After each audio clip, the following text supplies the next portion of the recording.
Hi, I'm George Crump, lead analyst with Storage Switzerland. Our guest today is Kelly Murphy. He's the CTO and founder of Gridstore. Today we're going to talk about the problems with converged storage. Kelly, you know, VMware has really put this on the radar screen for everybody lately with their announcement of vSAN. You know, if I look at this, what we're basically doing is we're taking sort of that software-defined storage concept, which basically takes our classic storage array here and then breaks it apart into really two components, right? Hardware and software. So that's software-defined storage. How does converged storage take that and expand on it? It's really just trying to get rid of this whole, storage system behind here, really trying to get rid of cost, reduce complexity. So there's some benefits to this. But the whole idea is to be able to take the storage that could be sitting in these servers or these hosts and use that as a shared storage. Right. And so what they're basically going to start doing at that point is leveraging local storage in these systems, right? Yeah. And it's not a new idea. It's been done before. It's the Google infrastructure, it's Amazon, it's Yahoo. All these companies have done this, and it works well for certain workloads. And to me, that really highlights, I think, one of the first problems, right? You had mentioned Google and Amazon. Well, those guys have PhDs in storage working for them. Exactly. And IT guys, last time I checked, they're pretty busy. Yeah. Right? And I don't know if every IT guy is going to have the time to, okay, now I got to rethink what kind of server I'm going to buy, right? Yeah. Now I've got to become an expert at evaluating SSDs and hard drives and figure out which ones goes in there, right? Yeah. So I think that's a big challenge. Yes. What about, is there any data protection problems that you see in this environment? Yeah, the first is that, and this is kind of the golden rule when you're using commodity hardware, is that things fail more often. So if you look at this as an architecture, and again, going back to what Google and Amazon do, they use a three-way replica. So what it really means is you've got to make 3 copies of the data, no matter what. Okay? Right. So what ends up happening then is that you end up using 3 times as much capacity as you think you're going to. Okay? But also the way it works is that as you're writing data in this node, it's replicating 2 more times somewhere else, okay? And what that's doing is consuming literally 50% of the IOPS in these other systems, okay? Right. So it starts to consume a lot. It's not just the cost of the capacity or the extra capacity that's being consumed.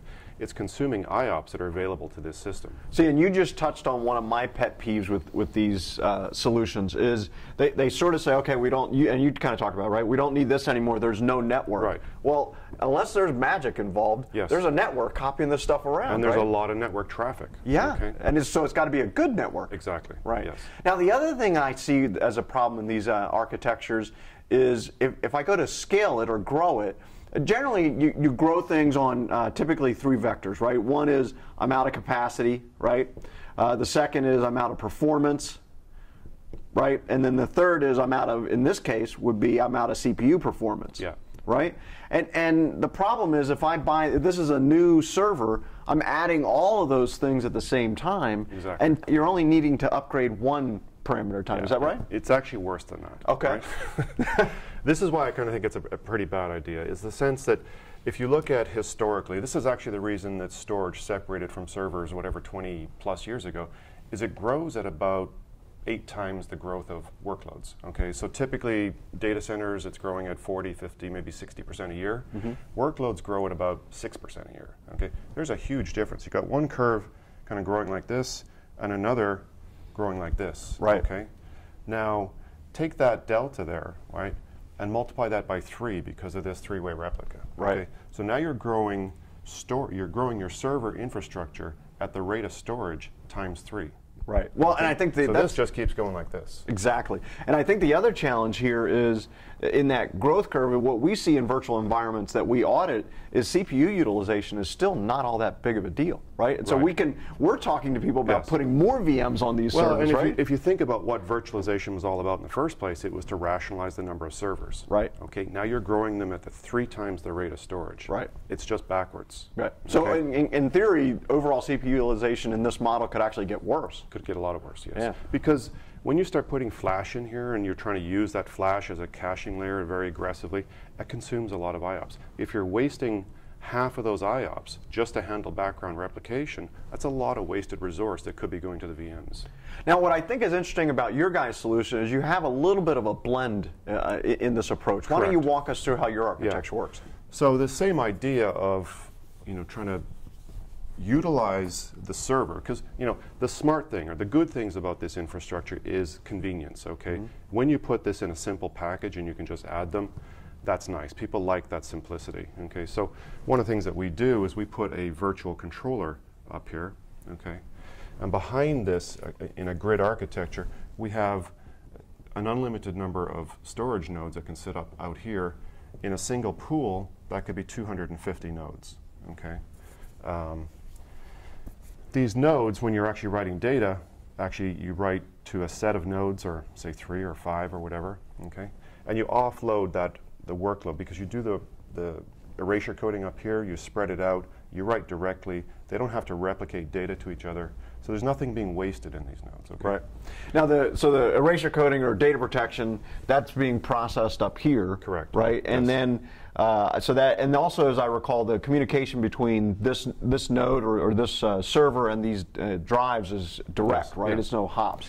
So there's two things that happen here. One is that you've got intelligence now sitting up here close to the workload, which is great because I can do things now like caching. So I can give very fast I/O here for 80% of the I/O that are reads. Okay, the writes you get across the network and you get safe. Okay, like here you have a penalty for writes. You still have to get across the network for the write. Right. But these basically just focus on handling writes. They're not worried about I/O coming from other nodes for replication and stuff like that. So, and the second big benefit is that you can scale all of this independently. Okay, if I want to add more servers, I can add more servers. If my workloads are growing or my business takes off. If I need to add capacity or I need to add I/O and bandwidth to that, I can just keep adding more of these nodes. So I have the ability now to scale everything independently. Okay, and simply.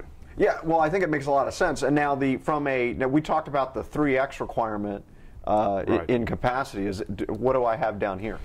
Yeah, so we don't replicate data. We can offer the same level of protection as 2 or 3 replicas. Okay, but we do that with erasure coding. So we write in this case you'd write 3 data nodes and 2 redundant nodes. So I can still have 2 entire nodes fail or 2 disks fail or whatever. And then we can keep scaling that out without doing any of that background replication. And so that allows me to be more efficient because it sounds like I'm more granular, right? So our overhead is like 20% or 30% depending on what the ratio is here, as compared to 300%. Okay. So I think what we have here then is a good mix of some of the good things of converged architectures, right? Taking advantage of some of that compute capability up here, right? But also a lot of stuff we've learned in shared storage and that kind of thing, right? Yeah. If you talk about vSAN in particular, one of the things, if you look at it from VMware's perspective, is that there's a cost for vSAN. You put that in here. Now you're growing your servers at the rate of 3, okay, or 3 times the rate of storage, but you're also now growing the licenses on top of that, right? Okay, so it gets to be a very expensive solution when you actually look at how fast you're going to grow your server infrastructure and all those licenses that sit on top of this infrastructure.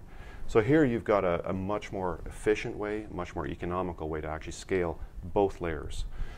At the same time, give the performance and intelligence about what's happening on a per VM basis up here, but scale storage separately as you need it. Perfect. All right, Kelly, thanks for joining us today. All right, great to see you.